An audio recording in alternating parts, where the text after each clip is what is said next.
It's been a while.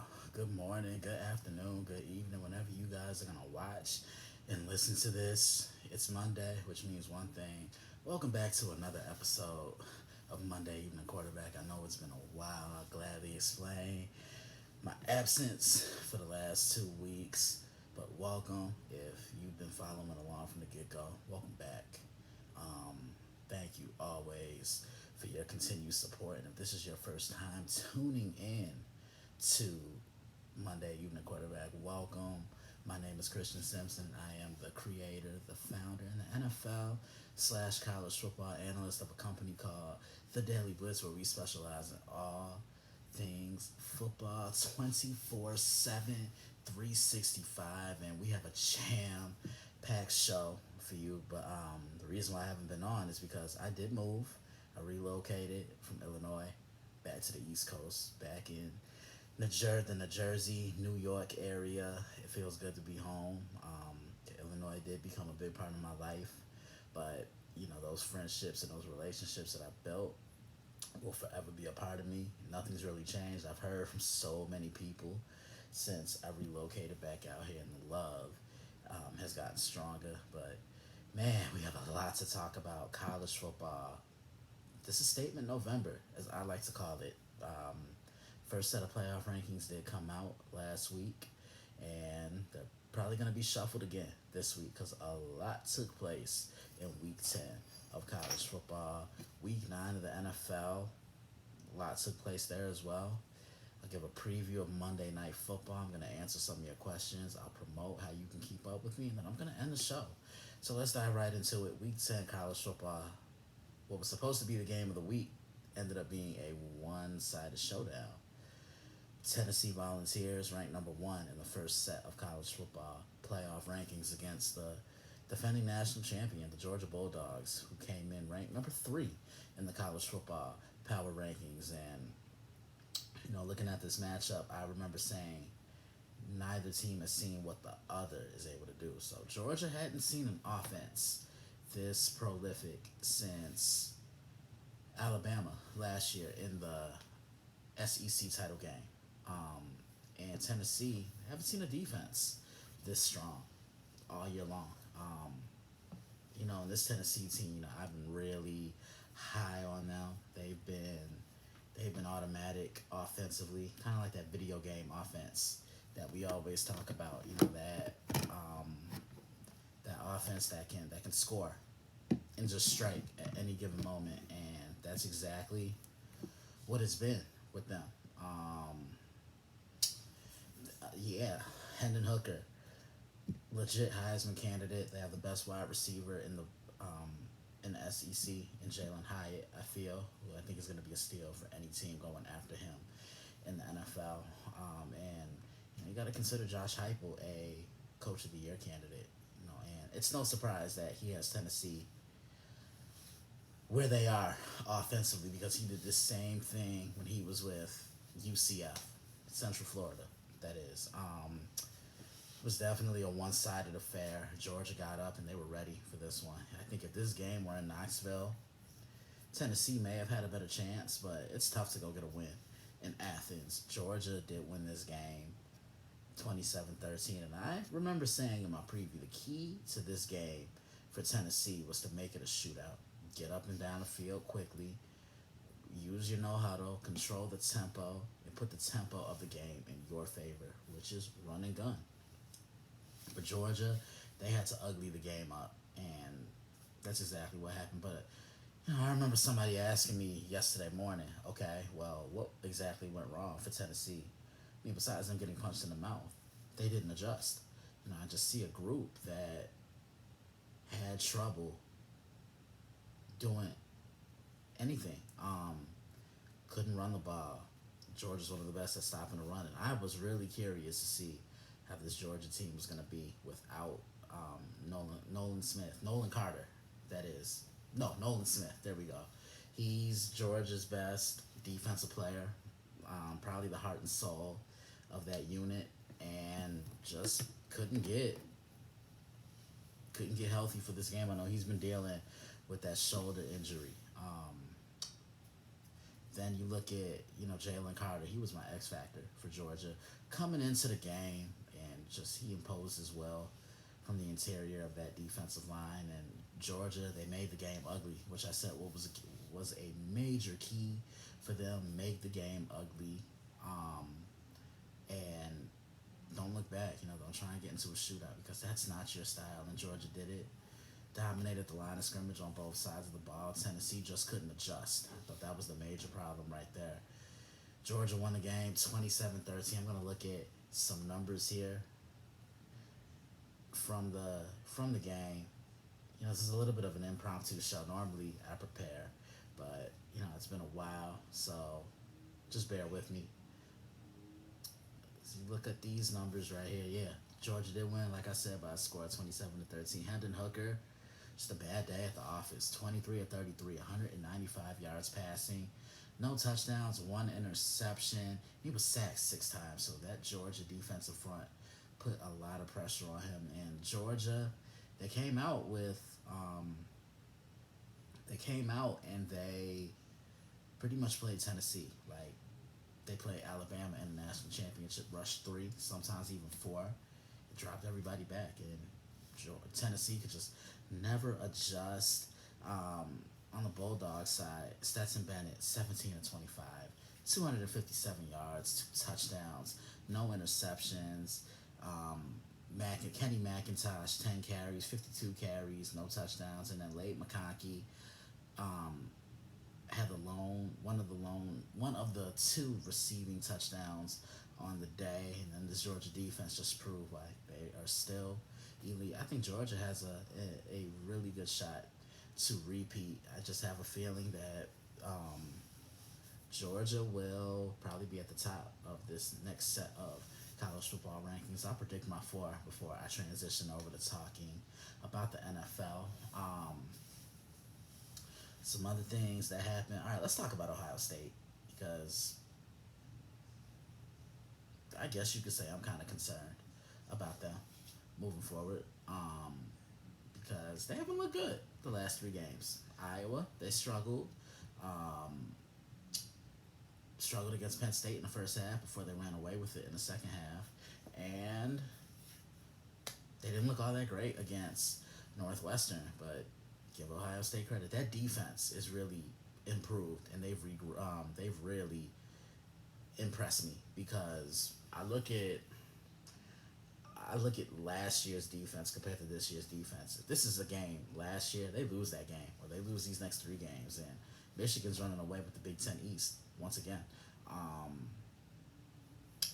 But yeah, give Northwestern credit, and this just goes to show you, any given Saturday, in relation to any given Sunday, like anybody can be beat. There's no such thing as an easy football game, and this had trap game written all over it. Here's the hoping that both Ohio State and Michigan can stay on the perfect course, because that game at the end of the year at the shoe, Michigan, Ohio State, will be a fun one. Yes, I will be previewing that. I'm just going to get that shameless plug, as I'm known to say, right out the way right now. Yeah, but when I look at Ohio State, their offense, I just feel they can start early, get off to a bad start, and then come back into the game. And sometimes it's not going to always work that way. But looking at the numbers here for Ohio State, C.J. Stroud, 10 of 26, only 76 yards passing, no touchdowns, no interceptions, but that Ohio State offensive line was able to get the job done. And it was the running game that really took over. It was Mayan Williams, part of that 1-2 punch with Travion Henderson. He had 26 carries, 111 yards rushing, and 2 touchdowns in the 21-7 win over Northwestern. Ohio State lives to see another day. They keep that 0 in the loss column with 3 games left, if I'm not mistaken. This is crunch time for college football. Michigan got the win over the Rutgers Scarlet Knights. I know one of my radio associates, who I contribute for on the Nerd Zone, was at that game. Like Michigan was about to take an L, but they They overpowered and got it together and made adjustments in the second half. Two of the bigger losses of the day. So let's start with Clemson and the Notre Dame Fighting Irish in South Bend.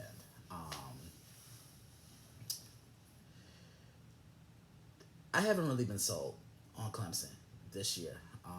Don't get me wrong, they've definitely improved. Yeah, the front seven is pretty good, but their secondary, just like another team I'm going to talk about in a few minutes, has been a little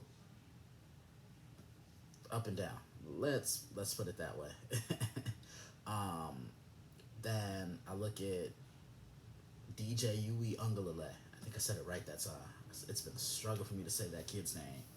Um, he's okay, but like I was telling my guy Israel Rivera on College Football Showdown and my one friend Josh, the King Johnson, that DJ will take you to the promised land, but he won't take you to the mountaintop. So he can get you to a conference championship or a playoff game, but the chances of him winning a playoff game or winning a national title, I just don't see it.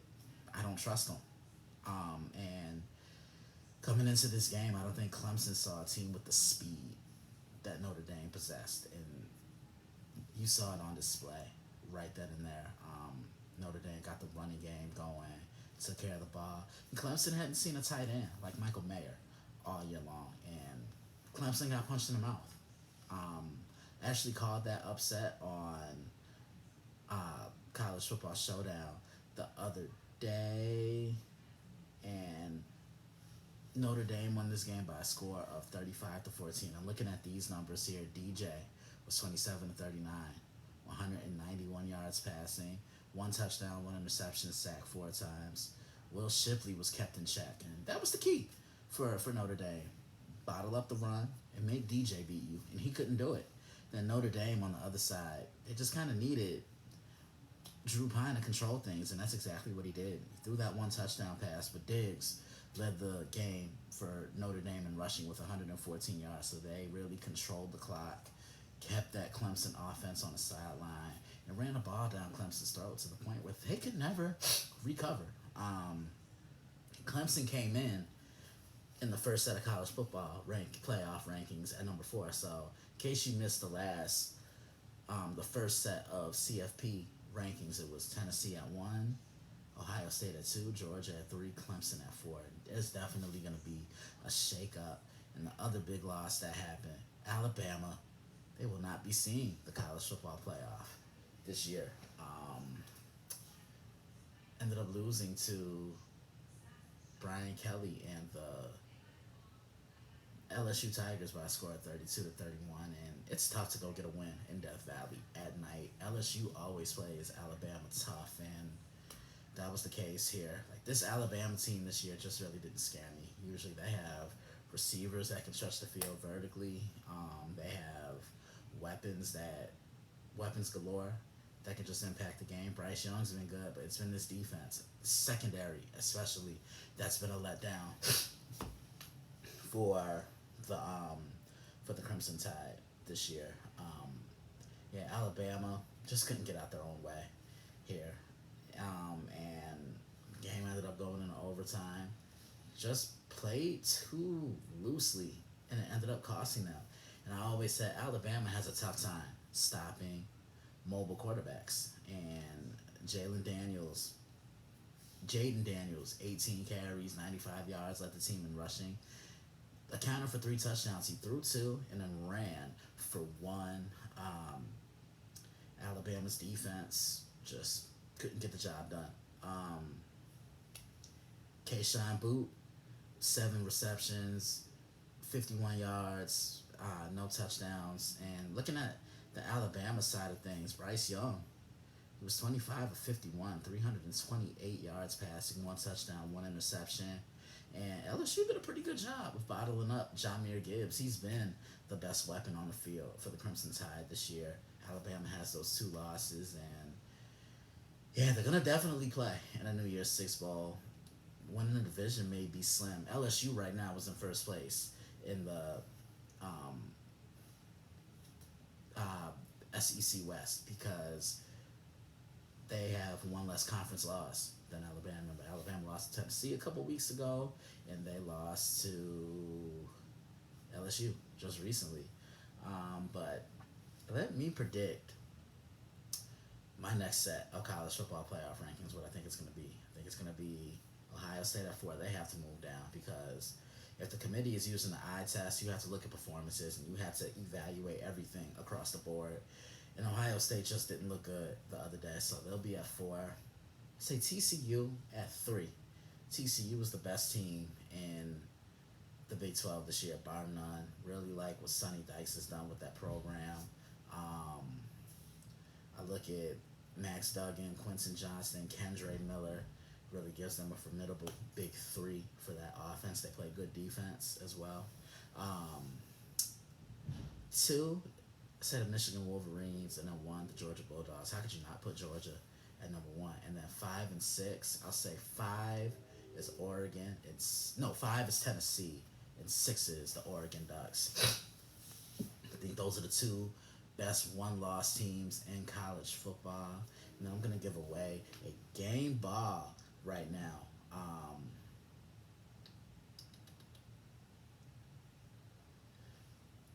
Giving it to Stetson Bennett, 17 to 25, 257 yards passing, average 15.1 yards per throw, and 2 touchdowns, no interceptions, not sacked. And that being said, man, let's jump to the NFL. It's starting to all heat up. We're seeing who's real. We're seeing who's not. We've seen a couple of legendary quarterbacks and their teams struggle.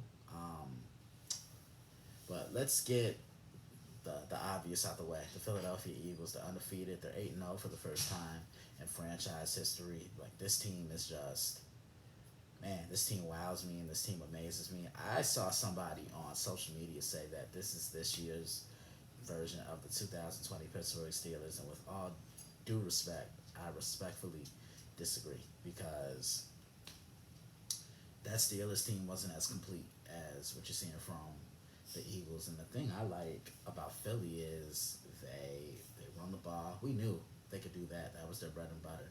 They could run the ball. They can play defense. Had a strong offensive line. It was the quarterback and it was the passing aspect of it that really made me question things. And looking at it, Jalen Hurts is really taking that next step. But it's been the addition of A.J. Brown that's elevated this entire team. He brings charisma, he brings toughness, swagger, and he is a vertical threat down the field. He can get up the field. I mean, look at what he did against the Steelers last week, and the most disrespectful thing he did was point at the double team, and he got fined for that, which I thought was just soft. Don't want to say what I really want to say. This is a professional and clean show. But yeah, the Eagles, I really like what I'm seeing from them. Anybody can beat them. I know they play the Titans, and Houston struggled to run the football. I think them or Dallas, maybe even the Giants on the outside looking in, are the only teams that could beat them, because the Eagles struggled to stop the run the other day against the Houston Texans. And I think with teams being undefeated, when you are undefeated week in and week out, the suspense builds up, because it's like, okay, are you playing for an undefeated record when you have everything clinched, or are you going to sit and rest your players? So that's always going to sit in the back of a head coach's mind. But I really like what Nick Sirianni's done with this group. I really like how the Eagles play for one another and they're having fun. I personally think they're even better than the team that just won the Super Bowl in 2017, if I'm being quite honest with you. So the Eagles won their game the other day, 29-17 over the Houston Texans on Thursday Night Football. Speaking of Thursday Night Football, I want to know what you guys think about this being on Amazon Prime. Leave some thoughts in the comments of this video or on the website, or send them to me. Yeah, because I know a lot of people have had mixed feelings and mixed opinions about it. So I'm going from talking about one elite team to another, and that is the Buffalo Bills. Played the New York Jets yesterday in East Rutherford. Looked like a cakewalk for the Jets, right? This is why Not every game is easy in the NFL. There's no such thing. I say this all the time, and it's the truth. Um, you saw yesterday. I really wanted to see how the Jets were going to regroup against Buffalo because they didn't look sharp against New England the week before. Um, and it was Buffalo's offense that got stale. Couldn't get out their own way, struggling to move the ball up the field. But give the Jets defense credit because they kept Josh Allen in that pocket. That's what you have to do when you play Buffalo. You got to keep Josh in the pocket. No, he hurt his elbow, so that could have affected him. But I love how he took accountability for his performance. He said, "You can't really do much when your quarterback doesn't play well," and I cleaned that up in the best way, in the most professional way possible. Jets win that game by a score of 20-17, and I just saw a much more controlled and much more poised Zach Wilson compared to last week. Um, Buffalo really missed Matt Milano in the middle of that defense. Because look at what the Jets did. They attacked the middle um, every chance they could, play in and play out. Um, Buffalo falls to 6-2, and Josh Allen, who's been my favorite to win MVP since the offseason, he kind of fell out of that top spot because somebody else climbed there, and we're gonna get to that very shortly. So, Eagles win. Buffalo loses. The Minnesota Vikings, they're 7-1. They ended up winning that game yesterday. Game I previewed on the site last week against the Washington Commanders. This was Kirk Cousins' first game back in Washington. I mean, Landover. A lot of turmoil surrounding the Commanders, but then again, when Dan Snyder is involved because he's just a sleazeball. Oops, did I say that out loud? Anyway, Minnesota, I'm really trying my hardest to give them some love, but they don't do it for me. They're 7-1, but they're not a strong 7-1, and I say that because they don't put teams away like they should. They're a lot better than that, and they just don't put teams away as to be expected because um, Kirk. But Kirk's not the problem. Sometimes it's the defense. I should have put the Bears away a couple of weeks ago. Should have put the Dolphins away. They let the Lions hang around and actually had to come back and beat the Detroit Lions. And yesterday they were down by 10 points and they had to find a way to fight back. But, this isn't going to work for them come playoff time. And they have a tough schedule these next couple of weeks. I know they play Buffalo this upcoming week. So that's Stephon Diggs.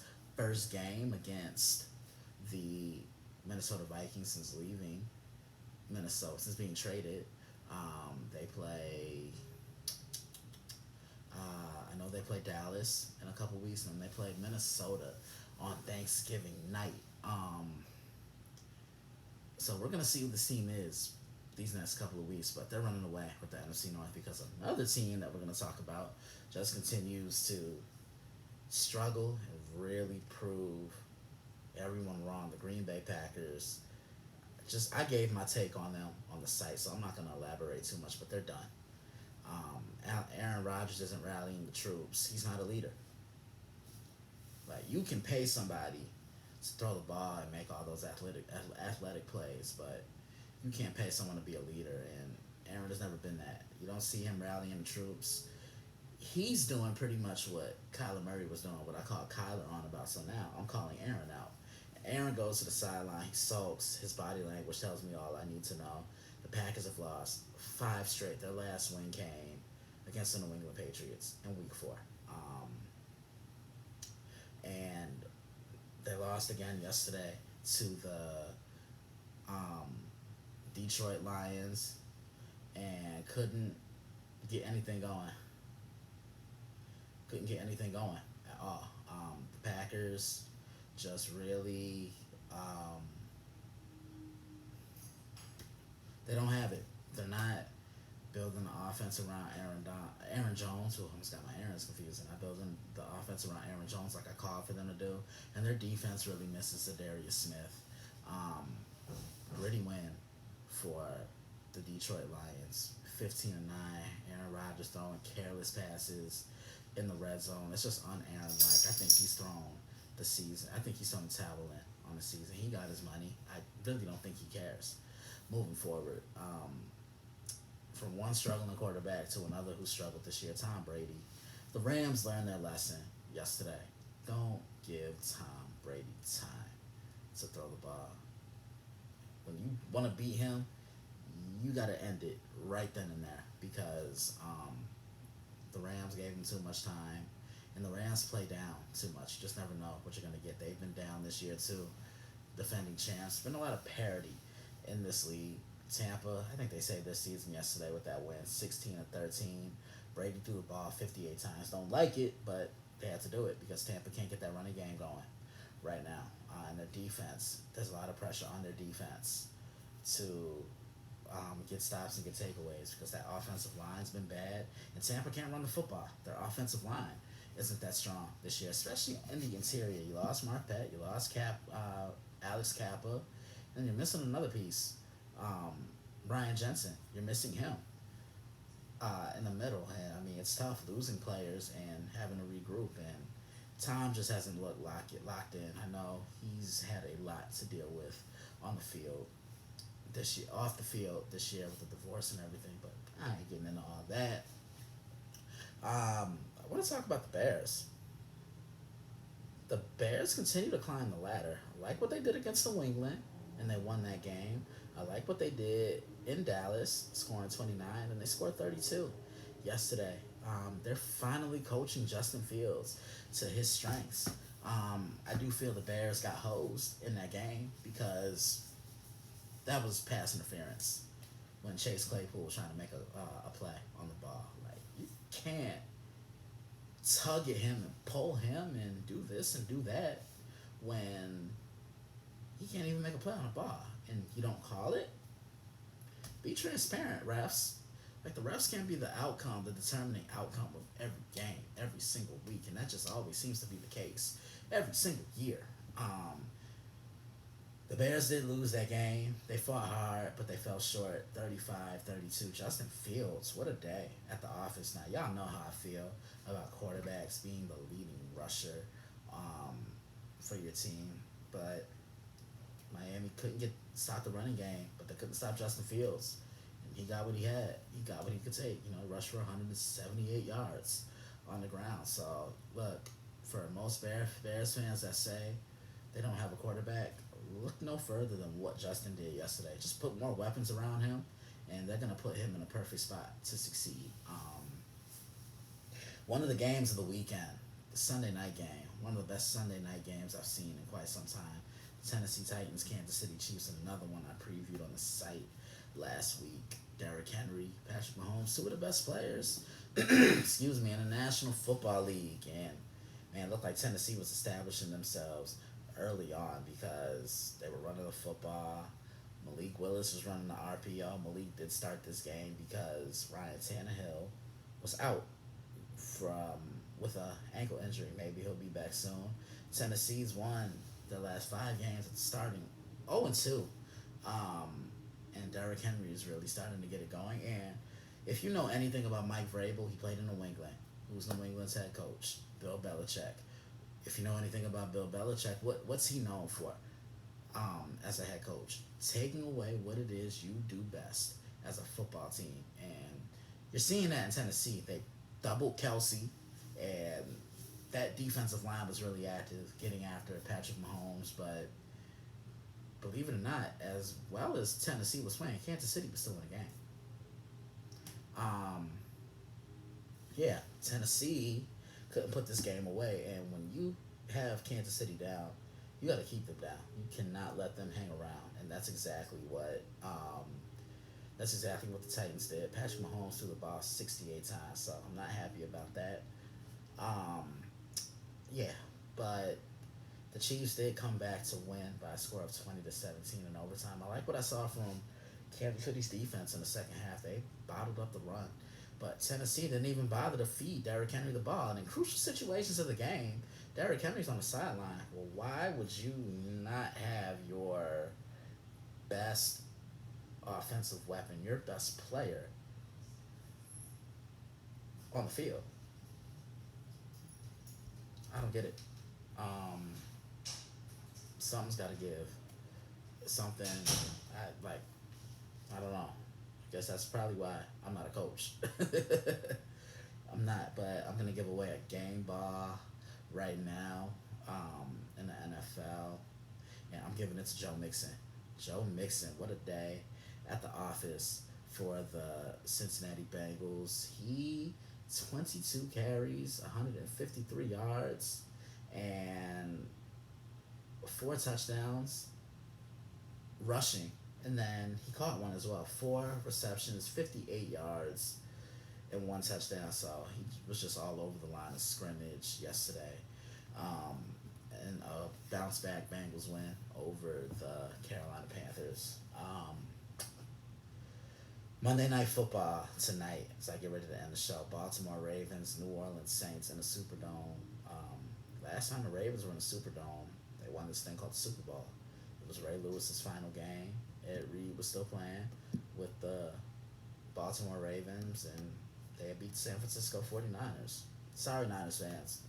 In the Super Bowl, I scored 34-31. Now that team looks completely different compared. This team looks completely different compared to that group from 10 years ago. When I look at this game, Baltimore, they played their most complete game of the year last week because they tried throwing Tampa off their rhythm, coming out throwing the football when what's it called? That's not their identity. They wanna run the football, and that's what they did in the second half. And Mark Andrews goes down. Isaiah Likely comes in, saves the day. But Baltimore, they're gonna have to run the football tonight, and they're gonna have to run it at the Saints because the Saints, they're gonna be physical. They're gonna load the box. They're gonna try and do everything to make Lamar beat them. I don't know what I'm gonna get from the Saints offense. Their identity is Alvin Kamara. You saw it last week against the Las Vegas Raiders. Get the ball to Alvin Kamara and just move out the way. Let him handle the rest, and that's exactly what happened. Ravens got a new addition. Roquan Smith probably will make his debut tonight for Baltimore. I can't wait to see what he does. He's just meant to be a Baltimore Ravens linebacker. He can play in the middle of that defense, and he can play on every single down. I think Baltimore wins this game though by a score of 28-23. I think Lamar accounts for 3 touchdowns. He'll run one and he'll throw 2. With that being said, that is my show for today, guys. Man, I can't tell you how much fun it felt to be back. Can't wait to do it again next week. As always, a couple shout outs. Huge shout out to my parents. Love you guys so much. My sister Taylor, who's really dominating in the tech world right now. Go check out Woman Be Tech. I'm all about shameless plugs. My son, who you can hear right now, better known as my dog, Siebes. My other siblings, Sean, Janice, Tanisha, some of my closest friends, Robert Butler. It's his birthday tomorrow. Happy birthday to you. Happy early heavenly birthday to my late grandfather, who would be 87 years young tomorrow. You continue to rest in eternal peace. I have everything down here. And Wednesday makes 1 year that my grandmother became an angel. So this show is dedicated to them. Everything I do is dedicated to my grandparents moving forward. I want to give a huge shout out to my other friends, Candace Carter, Kamel Fryer, Jason Tyree, Corey, Deshaun, Josh, Rob Carter, Mike Griffin, Alex Bennett, anybody who supported me, Coach Cole Johnson. Go check out Cole Sports, our moderator in our group chat. D really makes Coach and myself better analysts, always keeping us on our toes, asking us questions left and right. How can you keep up with me? Log on to the website, which is thedailyblitz.blog. Enter your email address, become a subscriber today. Like the Facebook fan page, facebook.com/thedailyblitz. Follow us on Twitter at dailyblitz_61. Follow us on Instagram at thedailyblitz_61. keep up with me throughout the airwaves every Monday evening quarterback. And now, in a few minutes, I'm actually about to go and record the Prime. So you catch me on Prime Sports World every Monday night and Tuesday night during the season with David Hoffman, Israel Rivera, TJ Hopkins, Matt James. Every Wednesday, catch me on the Nerd Zone with Ronnie Coon, John Danzo, and Christopher Lawrence. Every Friday, College Football Showdown on Prime Sports World, the network, with Israel Rivera and Matt James. And Sundays, every Saturday morning and Sunday morning, you can catch What's on Tap on YouTube, my online pre-game show. And then every Sunday, you can catch, and Sundays, you can catch me on the Nerds, on, not the Nerds, on the Sports Cubicle on WCPT 820 AM, which is in Chicago, Illinois, with Paul Shavari, Michelangelo Mercado, Dan Marver, and Dan Single. If you need the link to any of these shows, let me know and I will gladly get it to you. Send me who you think wins Monday Night Football. I'll be answering questions throughout the rest of the day and throughout the week as well. Be on the lookout to see what I have being previewed on the site this week. I will see you guys soon. Thank you so much for welcoming